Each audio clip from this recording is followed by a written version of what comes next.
السلام عليكم ورحمة الله وبركاته فاميلي كنا كم نجاها جرتو إسين جيتشا قويا Assalamu alaikum warahmatullahi wabarakatuh. Kabajamtootaaf jaalatamtoota keenya ibsishaan goongaa akkuma beekamu haadha manaasaa jaartii isaa yookaan makii bira ergi dhaqee bubbulee jira.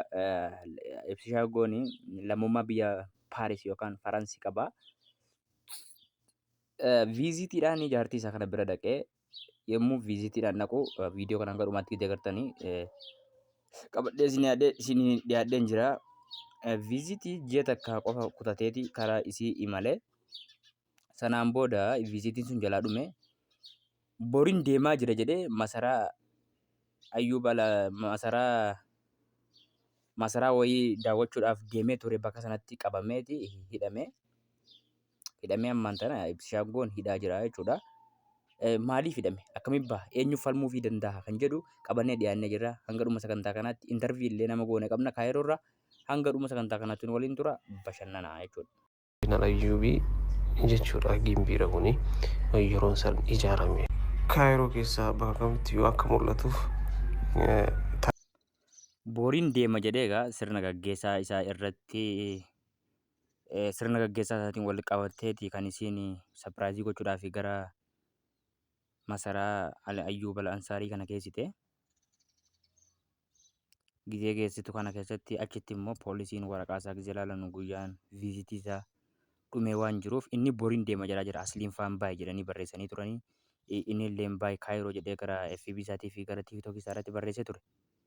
Garuu imbaasiin biyya sanaa qabeetii hidhaa jira.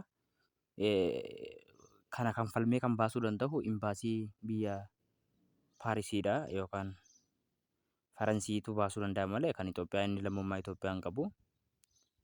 Makkiin Orootis iyyataa jirti yoo inni illee akka baastu abdii qabna jennee amanna. Isin illee du'aayii gochuudhaan jajjabeessitanii waan kana ibsishaan goo rabba baasu. Ibsishaan goo garuu ni baha murtii rakkoo takka waan qabu miti qixaaxuma tikkeettii jala gubate jechuudha. Silaa inni har'a deema kalee galgala bakka masaraa Ayyuubii kana dhaqee ture.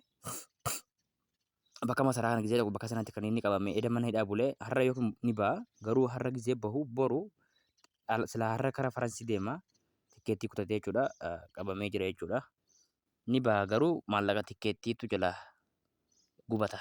Tikkeettiin jalaan gubachuun egaa dirqama. Madamu mi oftuko wananjeki takitito malana malimalo malwaya yantano sila jami. Wanni jedhamullee ni jira. Alaa kulli haal makiin kaayyoon isii inni biraa deemuu garuu hin jaallattu. Garuu immoo akka inni bakka sanatti hafuus akka inni hidhamus miti isiin kaayyoon. Garuu isiin ibsishaa Kaayiroo taambisuun kaayyoon isii tokkoffaadha.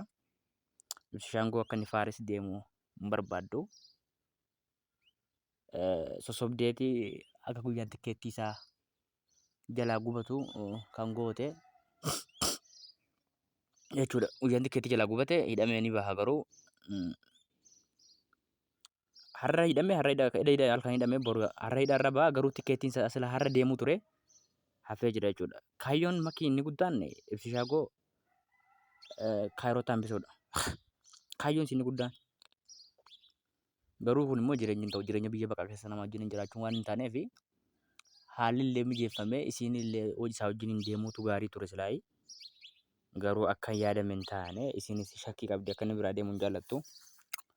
Kana jenna egaa obboleessa kiyya kabajamtootaa fi jaalatamtoota keenya kana fakkaata oduun keenya har'aa.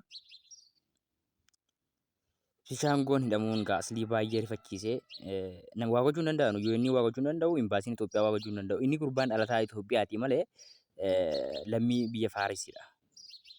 Yoo kan falmuu danda'u imbaasii biyya Faarisii. Yoo immoo garuu akka carraa ta'e seera biyya Faarisitti imbaasiin Faaris seera biyyattii cabsite jedhee hidhuus ni mala maallaqa qixaatus ni mala.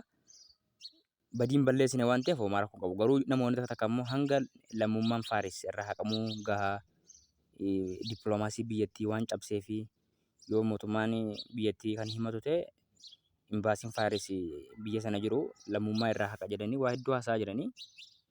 Kuni waan fudhatama qabu miti kun waa xiqqoodha.